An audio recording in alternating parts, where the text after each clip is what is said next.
Okay, recording star. Hello everyone, this is my very first live commentary. I hope you enjoy it. And on the map Fire Island, I bring you today this ally's mirror. On top side of the map, we see a orange ally whose name is Jope. And on the bottom side of the map, I bring you Gashorian, who is my good friend. His name is associated to German. For the fact I know that he does speak German, and while I'm talking nonsense, the orange ally has opened with the barrack opening and is building a rather large number of dogs, and the red allied, who is the red ally Gesh, I'm just gonna call him Gesh.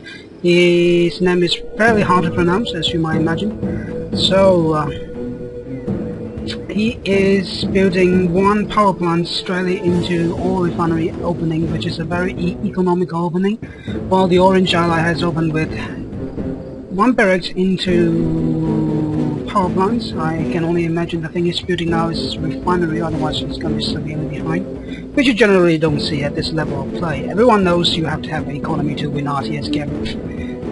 Common sense, folks. Okay, so we see that the red ally has finally built a barracks of his own. It's now producing dogs, but these dogs is going to way late. He is going to see the 3 dogs coming into his base. This is a very unpleasant positioning here. Oh, this is nasty. It is preventing him from getting any sort of refinery down in the optimal position, which is annoying. Although I can't imagine it to be able to do much, because yeah, the dogs are coming in now.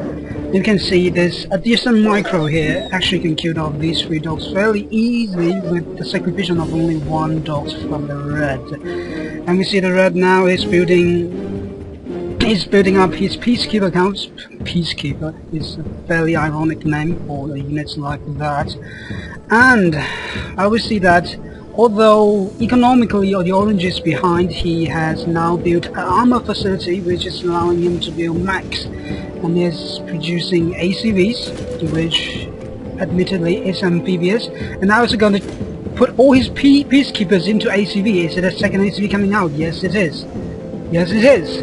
Okay, so it's the second ACV is coming out. I can only imagine that he will bring those peacekeepers via these ACVs into the red base, perhaps through the water side, to give the red a nasty surprise. Excuse me, I have to glitch in my speech there.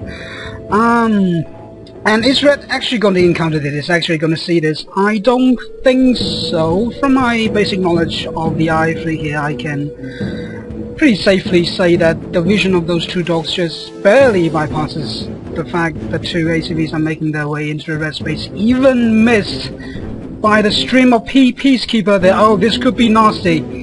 What does red have to deal with this? He does have 2 barracks, and he's producing peacekeepers and AvA launchers. Those peacekeepers are not going to do anything to the front armor of the ACV, which is fairly impervious to any shotgun attacks. He's going to need more AvA launchers, but more to the point, they have anti-infantry guns, so I don't think infantry will cut it at this particular moment. He will need some defense structures or start to build a mech of his own, which I think is a bit too late for that. And meanwhile, we see that the peacekeepers of the red is making their way to the orange space, which currently is fairly undefended. Oh, he's running on 1 refinery. If that refinery, or indeed the oil connector, gets trashed, he will be in a very dire position here. Unless he could destroy the red space just with these 4s here, which is looking fairly likely, considering the red is currently not having much defense space. If I am red, I'll be building a defense structure now and put it there just to be annoying, but apparently not. His attention now, I would assume, is at orange space. He is attacking the armor facility, preventing any anti-infantry force from coming out of there. And he has built a few more AvA launchers just to destroy the base more effectively in case it does go to a base race. And orange actually is selling his armor facility there. I would have to praise him for that. It's quite a wise move. Oh, 1 dog. Could be nasty, but not quite. Let's see if he can actually use 1 roll. No, the special ability of the dogs here actually proving not so effective for the orange in terms of killing the peacekeepers. And Orange's peacekeepers are idling in the red space, well, was idling in the red space, not doing anything, but they have destroyed both of the oil connectors for the 2 oil refineries, so now the red has virtually no income, although, yeah, his 3 Jope launches just got trashed by the anti-infantry gun and the shotguns of Orange's force there. Now the Orange is looking to destroy the red space, and more to the point, so is the red. He's looking to destroy the Orange's base. Now it surely has gone to a base race here. The problem is with infantry, which cannot go into the water. It's common sense. I don't know if Red can actually catch up with the Orange MCV and destroy it, more to the point. And yeah, the Red is moving his own MCV, perhaps looking...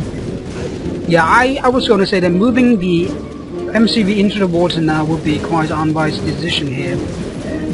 Given the very thick armor of the ACV, you might as well want to drive those infantries around your base and not give them any chance to stop and attack the remaining field building, especially the refinery here. Yes, just when I was thinking he's rebuilding his ore connector, if he can get it back up, he will be in very good shape indeed, because the Orange doesn't have any economy of any form here, although he does have a general rank peacekeeper chilling there just right beside the 4 peacekeeper of the red at a position of his previous man base. I will assume that he just killed all the Jope monsters to get to a general rank. But no more! He has now become the instrument of the red's ranking. We see that the Orange is focusing his fire from the peacekeeper looking to destroy the oil refinery. The last hope for the red's player. Let's look at how much money do the 2 players have left. For Orange, we have 2,700, which I would assume is enough. Is it enough? No, it's actually not enough to build an oil refinery. Keep in mind that you have to build power plants first in order to wind down your refinery, so it's actually not enough for him to re-establish his economy, but the red is actually in worse shape here. Oh, actually he's not. No, he's not. He still has enough money to build another ore connector in case this one gets destroyed, which it does not. So, if this is ever going to go into a comeback game for both players, I would assume that Red is in considerably better shape here. Although I think if the Orange establish a command post with this prospector here and sell it, he would have enough money for the refinery. The problem is the Red peacekeepers are now searching the whole map for the remaining base. Oh, I think it'd be very unwise here. Yeah, indeed. He has chosen this very unwise position, which is on land and can be destroyed by infantry there, to re-establish his base. And now he's going to pay the price for it. If he expanded into the water, either side of the water expansion there, the Red would not have anything to do with that before he gets any sort of mag of any form, unless, well, I guess if he uses his secret protocol, he can he? Yes, he has chosen the surgical strike for his secret protocol there, so he can use this ability if he has the vision. But of course Orange has not done that, and this one is a very awkward position. Well, it's gonna GG out of there. Good game.